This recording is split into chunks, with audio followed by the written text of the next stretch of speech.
What's going on, guys? So I told you all a few days ago that I was going to do a video on the Adaptronic Transient correction model. So here I am, finally getting around to it. So let's get into it. So first thing we're going to look at is this TPS rate to trigger enrichment, and this does exactly what it sounds like.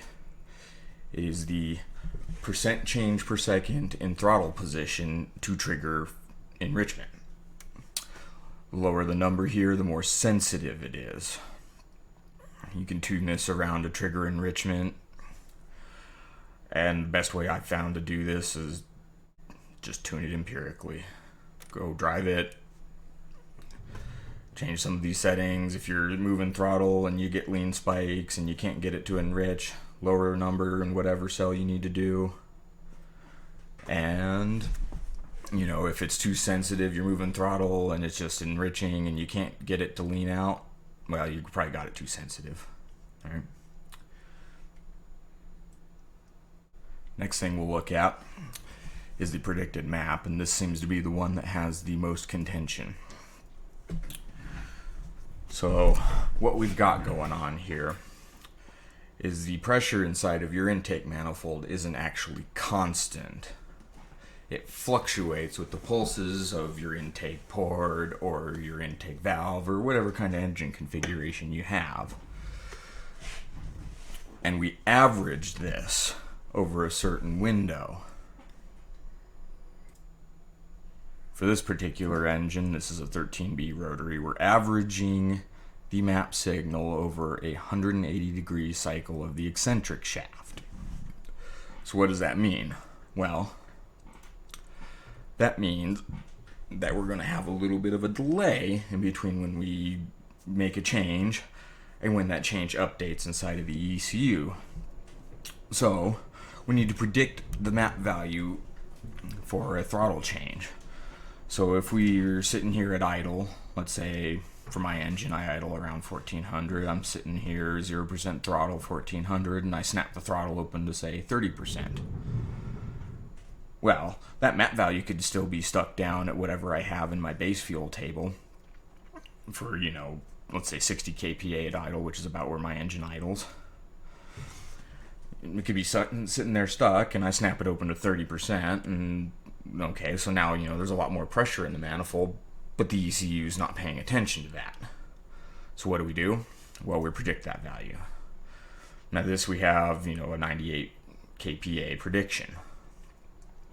This might be right for my engine, this might be wrong. This is just a base map I whipped up real quick, and these are the actual settings that just come stock in the ECU, and they look pretty reasonable for a stock port engine. But the idea is that we predict the map value for the TPS that we land at, and this happens in real time. So as you're moving the throttle, it'll predict these values, and once you stop, it'll use, it gets to that value, it'll sit there, and it will hold it for a predetermined amount of time, which in this case is 200 milliseconds. All right.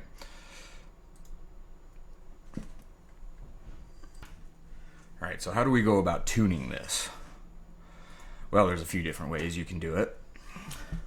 One way is to go grab a log and parse through your log looking at, your TPS rate, or not your TPS rate, your TPS value, and your map value. And this only works if you hold the TPS steady for long enough, because you need to, compare those two values.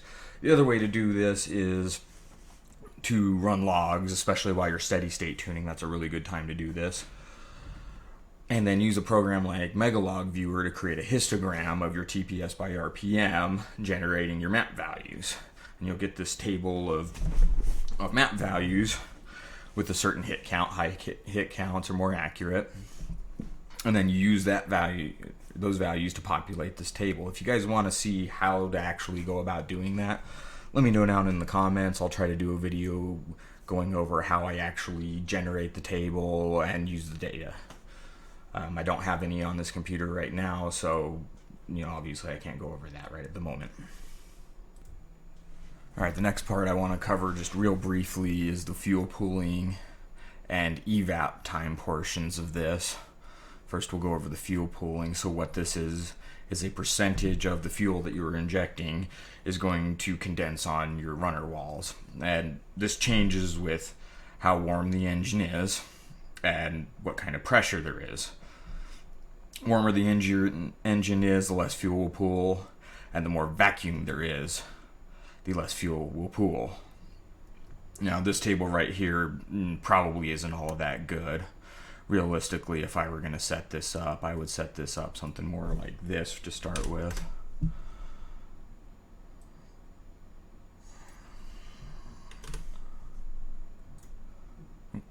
That didn't take because I didn't press enter. Let's try that. That'll probably get you a little more reasonable. That's probably at least a better place to start, and you'll have to play around with this. And I have not found a good way to tune this, by the way. Really, I just got to go out there and play with it, and once I'm up at operating temperature, I don't see a whole lot of effect from this. The other part of this is the evaporation time, and this is kind of what it sounds like. It's the amount of time it takes for that fuel that's pooling on the runner walls to evaporate into the combustion chamber. And this will change, obviously with how hot your manifold is. The hotter it is, the less time it'll take to evaporate and all that. But we have this set up as a pressure versus RPM thing, and typically what I would find with this is that at higher RPMs, it'll evaporate quicker, so I like to have a table that looks a little more like this. These are the values I actually run with, and they seem to work very well. So I don't play with that a whole lot. Now the last thing we'll go over briefly is this percentage async. And what this is basically just a correction value or factor for all the rest of this. This is a percentage of your injection event that you're going to put in asynchronously. In other words, without being part of the normal injection event. Now these values in this table look extremely high. This will probably choke an engine out. I run something that looks a little more like this.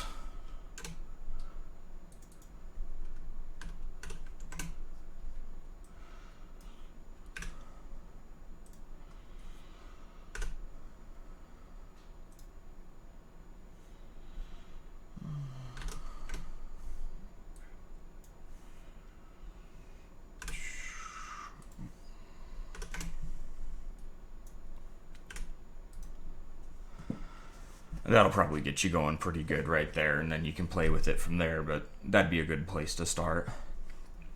Like I said, those values that were there were just way too high. They're going to choke your engine out. Alright, well I think that just about covers the basics of this and maybe a few strategies of how to tune that. If you guys have any more questions, let me know, and I'll try to go over this.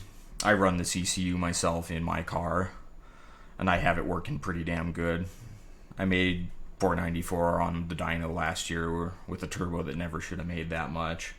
I have good drivability on the engine and everything else, so don't think that the ECU is bad just because a few people don't like it. Now there is one thing that the ECU just doesn't do all of that well, and Ryan Heinrich covered this in his video, but I kind of like to go over that just a little bit more.